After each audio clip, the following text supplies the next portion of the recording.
We're going to talk about the Anthropomorphic Stele. Let's start by just taking apart that title.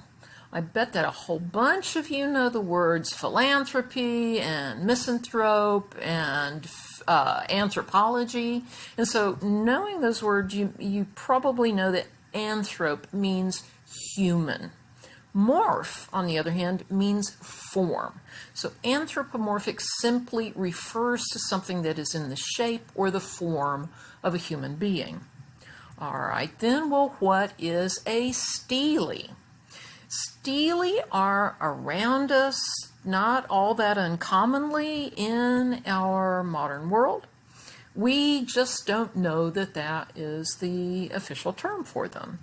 So a stele is, generally speaking, a vertical slab of stone that is placed in some public location and is engraved with either images or words or both. And so we might ask, where do we still see engraved slabs of stone? What are some locations around Austin where we would see stele? Well, if you've ever been to a cemetery, then you've seen lots and lots of stele there, because stele are grave markers. Grave markers are stele. And also, if you have ever been down to the UT campus or the Texas State Capitol grounds, we have quite a number of just monuments that are, sometimes they have on them names of people who have died in wars and things like this. So these are what we think of as stele. So the next question I want us to consider is, what is historically important about Saudi Arabia? In the big sweep of human history, what is it that makes Saudi Arabia really, really historically significant? I suspect that many of you already know that Saudi Arabia was the birthplace for the Prophet Muhammad and the major world religion, Islam. And one of the things that we think of when we think of Islam is that it is what we call an aniconic religion, meaning that there is an avoidance of any kind of human or animal imagery within any sort of sacred context. So you wouldn't see images of humans or animals in a mosque or in a sacred text of any kind, because the religion is aniconic. Now, the significance of Saudi Arabia becoming this Islamic nation with this aniconic tradition is that works of art that were created prior to the emergence of Islam were probably destroyed. And so it is very, very rare for us to find any sort of artistic production from prior to the 7th century of the Common Era, which is in a human or animal form. That's one of the things that makes this work so remarkable. Now, I love this work. This is our Anthropomorphic Stele. And so I think this is one of those where it is really important for us to take a couple of minutes, and I'm going to give you that quiet time right now. It's going to seem strange in the middle of a video, but I'm going to give you about a minute or a minute and a half just to do a sketch of this work.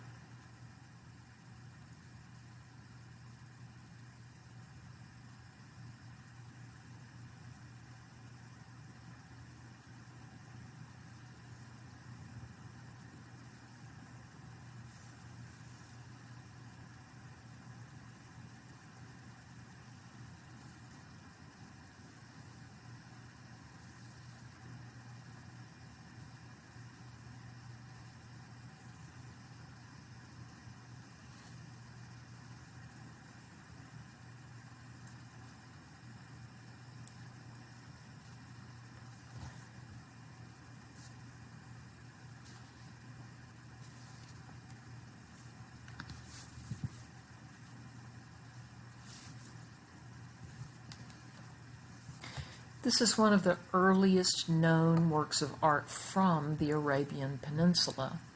And so it is one of a number of works of similar description that have been found in the Arabian Peninsula in the last several decades. And what is very, very interesting about these works is that they seem, even though they are far apart, some have been found in the north, some far down in the south, they do share common characteristics. Now, this isn't really as unusual as it might sound, because even though, just like our looking at the map of northern Africa, where the running horned woman was, when we look at this map, it is clear that this is desert. In the 4th millennium BCE, when this work was created, again, just like the area around Tassili Niger, Saudi Arabia was not a desert at that point in time. It would have been savanna or grassland. And so it would have been possible to farm. It would have been possible to herd. And so the main people who were living in this area at this time were people who generally followed the herds. And so they migrated from area to area.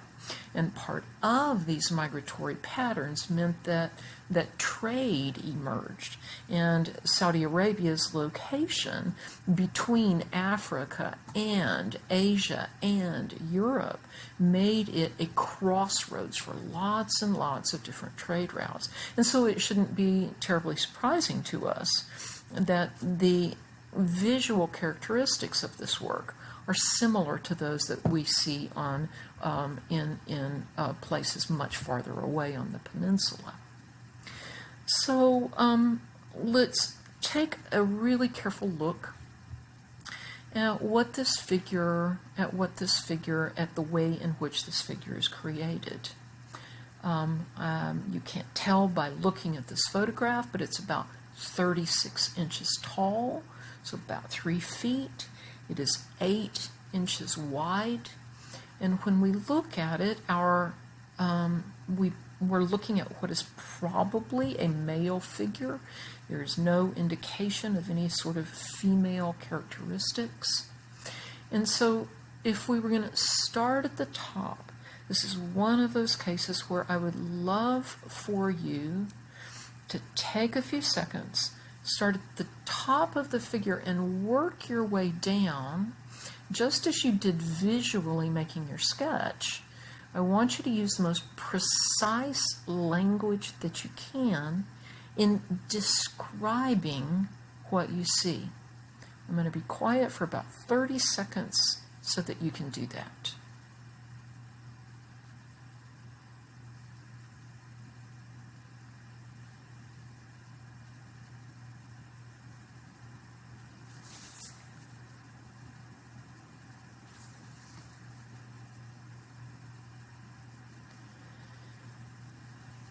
So let me see how I would describe it. First of all, when we look up here at the top, we've got basically this sort of curving horizontal line to indicate the top of the head.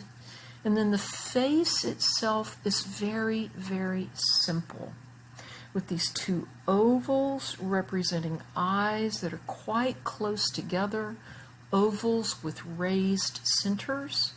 Coming down from the center of those eyes is this elongated triangular prism representing the nose. We can see the shadow that is created by that. A simple horizontal line directly under the nose indicates the mouth. And then this curving line represents the contour of the face, the jaws and the chin. Now, as we come down, we've got just the barest slope indicating the shoulders. And then as we come down into the torso, we see this necklace right here that visually rhymes with the line indicating the contour of the face. And then as we come down the torso, two bands or cords cross the body and are joined together by a tool that is called an auger, which is used to make holes in leather or things like that. A wide band right here at what is approximately the waist indicates a belt, and then coming through that belt we see a two-bladed knife. Now, there are still some people in Saudi Arabia, some communities, where this double-bladed knife, such as what we're seeing right here, is traditionally worn at a belt around the waist. So what is the meaning of these things that we see this figure wearing? We can't be sure. It's one possibility is that these may indicate that this is some sort of tribal leader or something like that, but we can't really know. What we do know is that this was one of three similar figures that were found in what is a cemetery, and so we're fairly safe in speculating that these functioned as grave markers or monuments to someone of importance. And so we see two of the three right here.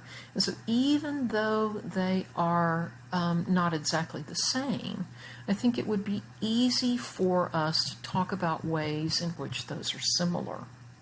Now, I'm going to put those up here with a work that we are going to be talking about much later in the year. This is a work I love by Brancusi, done at the early part of the 20th century. This work is called The Kiss. And the thing that visually unites all three of these is that all of them are evidence of the process of abstraction. Now, abstraction is a mental process in which we look at something that is visible in the natural world, but rather than showing it with all of its detail, we strip away detail and we take away all that is non-essential, taking us down to simply this very abstract, simple form that is very powerful in the way that it communicates. So that is the Anthropomorphic Stele from Saudi Arabia, 4th millennium BCE.